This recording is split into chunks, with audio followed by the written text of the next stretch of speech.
Hello and welcome to my channel. In this video series, I will go over some basic concepts in C# programming.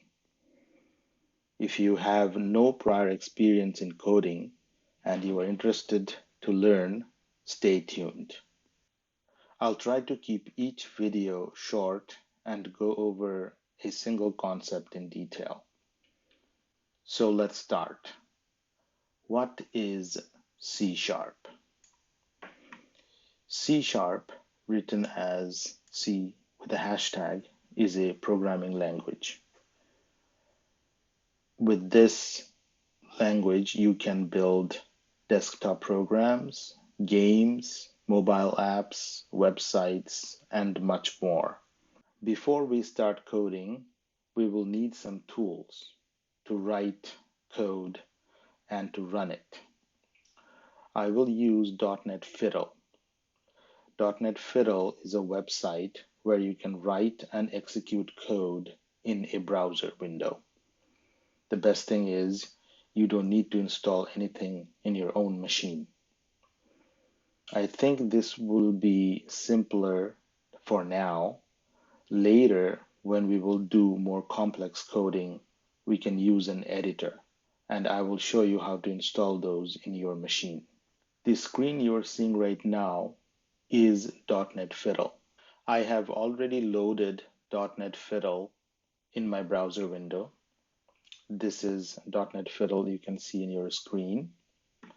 I will put the link in the description below, but I will load it up again in a new tab. So I'll create a new tab and then type in DotnetFiddle.net and it will load up. Once it loads up, this is the screen you should be able to see.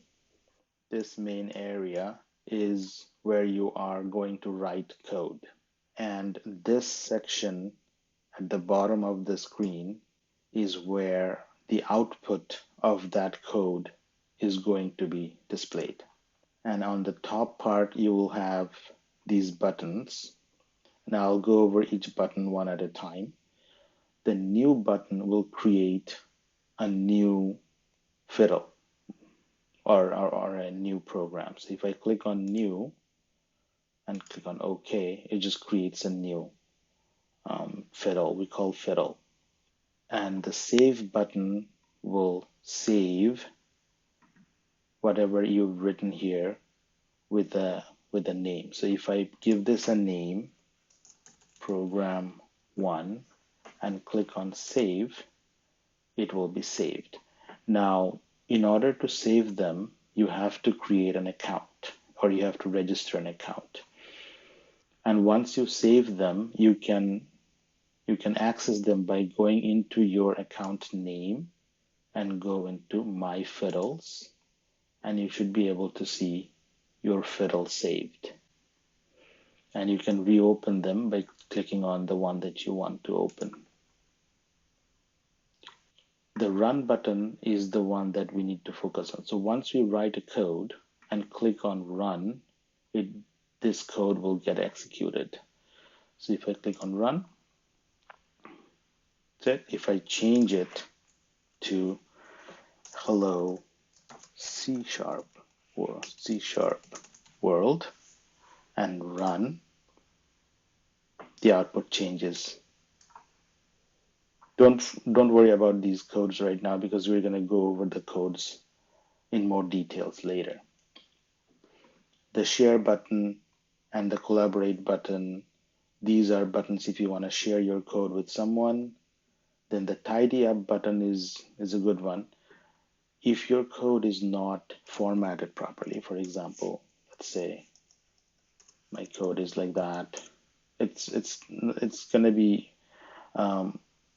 pretty hard to read. So if I click on the tidy up button, it gets reformatted and tidied up so that it's easier to read. And then getting started gives you some overview of Fiddle, .NET-Fiddle. And then you can come back to the editor by clicking on back to editor. And then you have a search button. Then if you are signed up or registered for an account, your account name and your email address will show up here. On the left-hand side, you have an option bar. In the option bar, your language chosen is C#. Project type, there are multiple project types: console, scripts, MVC, Nancy, and then the compiler we're going to use to compile our code and run it. And this NuGet package is if you want to load up other NuGet packages, but don't worry about that for now. I highly suggest you open up a separate window while viewing my video and practice the code I will be going over. You can pause my video and practice and put the code I'm gonna demo. So let's get started. The first concept we're gonna go over is variables. Before we start talking about variables, let's change our fiddle a little bit. Change the project type from console to script. Okay, and then this will just move the fiddle mode from programs to script, so you can write code and execute them as a script. So what is a variable? A variable is a placeholder for a piece of data. In simple words, you are asking the computer or the program to memorize a piece of data for you. Hopefully this will make more sense when I'm going to actually declare a variable. So how do you make a variable in C#? So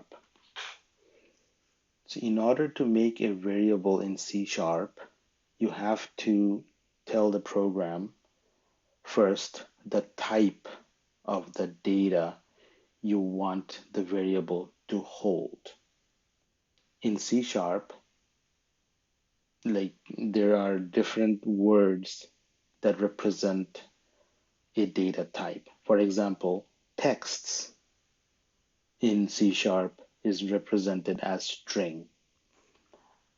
So if I type in string, so first I define the type of the data, which is a string, and then I have to give a name to this variable. So let's give it name and then put a semicolon. So let's go over this line here. So string, I'm saying I'm declaring a variable of type text, which is string in C# world, and I've named that variable name. And then I put a semicolon at the end. So semicolons in C# means the line is done. I finished coding for this line. So at the end of each line, you need to put a semicolon so that the program understands the line has ended. So what can we do with this name variable? Well, I can assign a value to this name variable, or let's assign data to this name variable.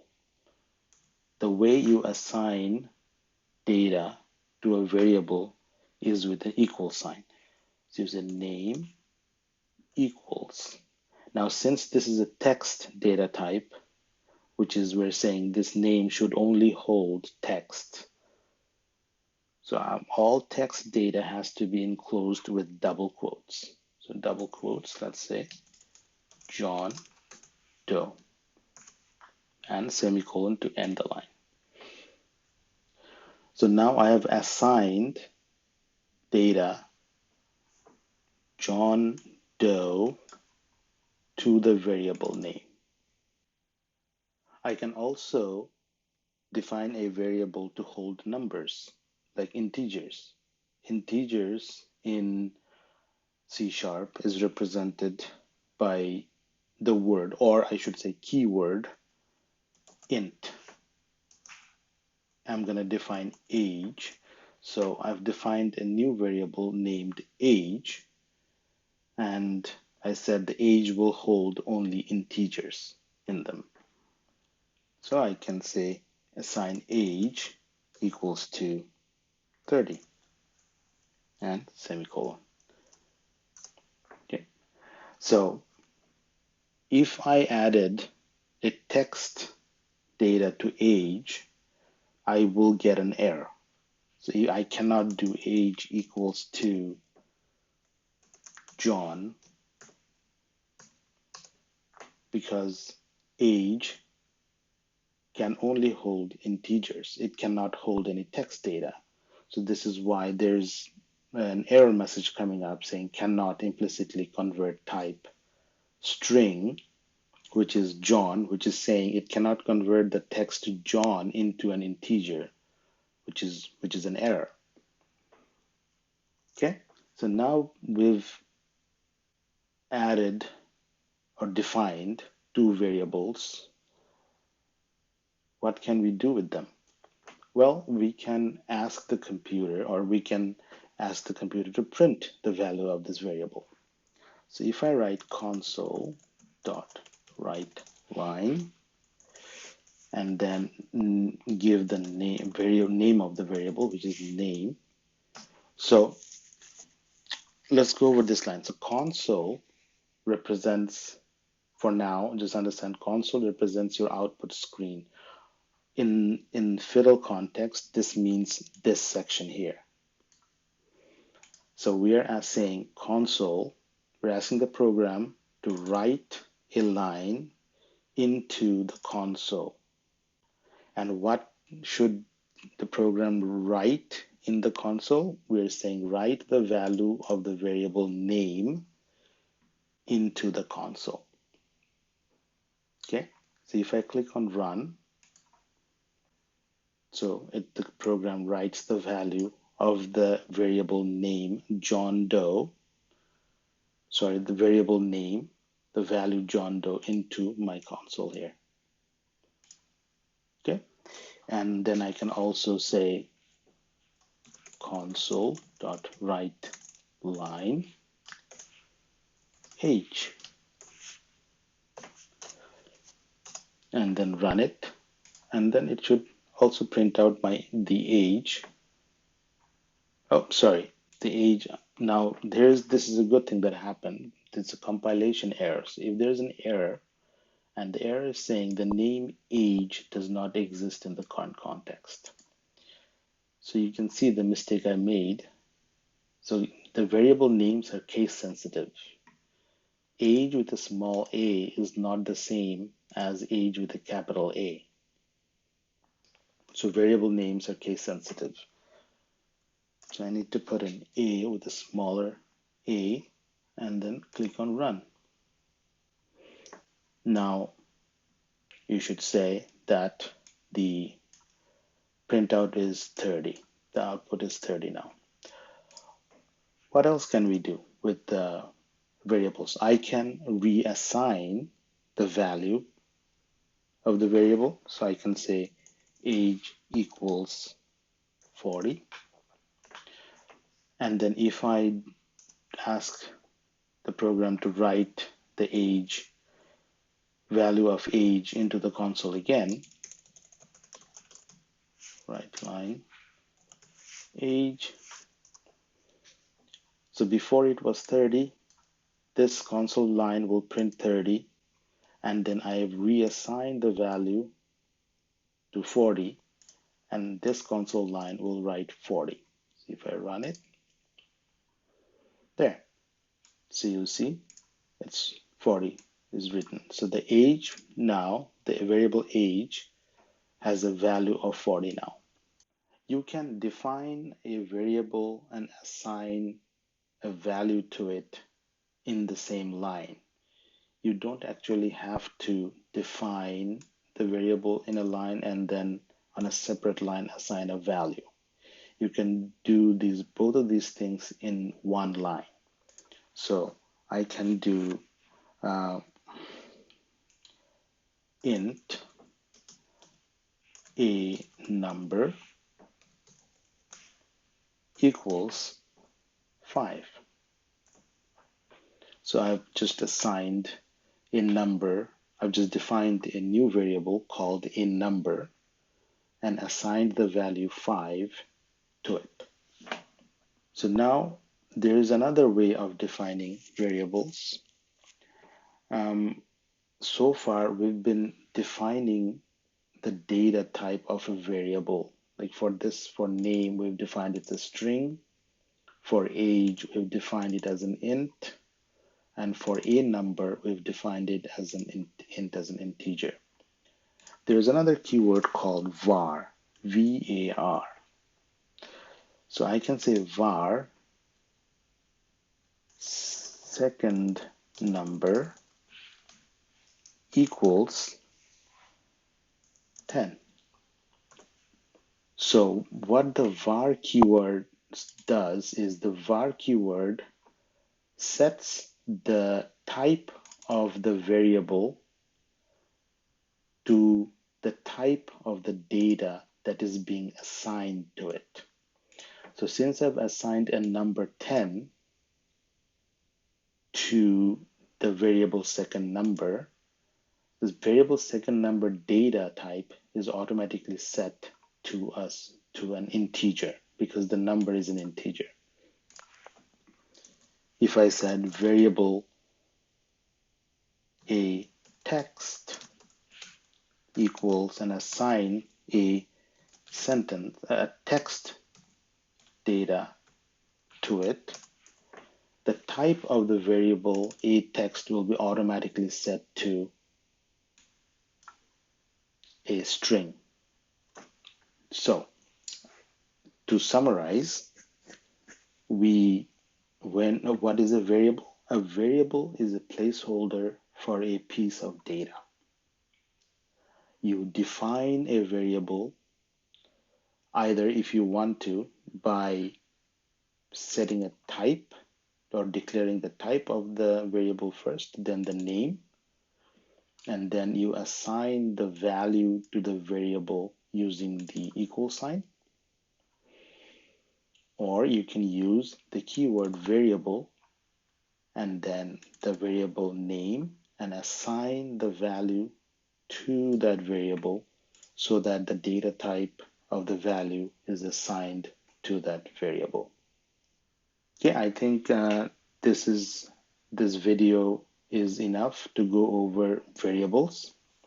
In the next video, I will be going over the different data types that C# has: texts, numbers, decimals, booleans. So stay tuned for the next video. If you liked the video and think this would be helpful, please subscribe to my channel and hit the bell button so that when the next video comes out, you get notified. Goodbye.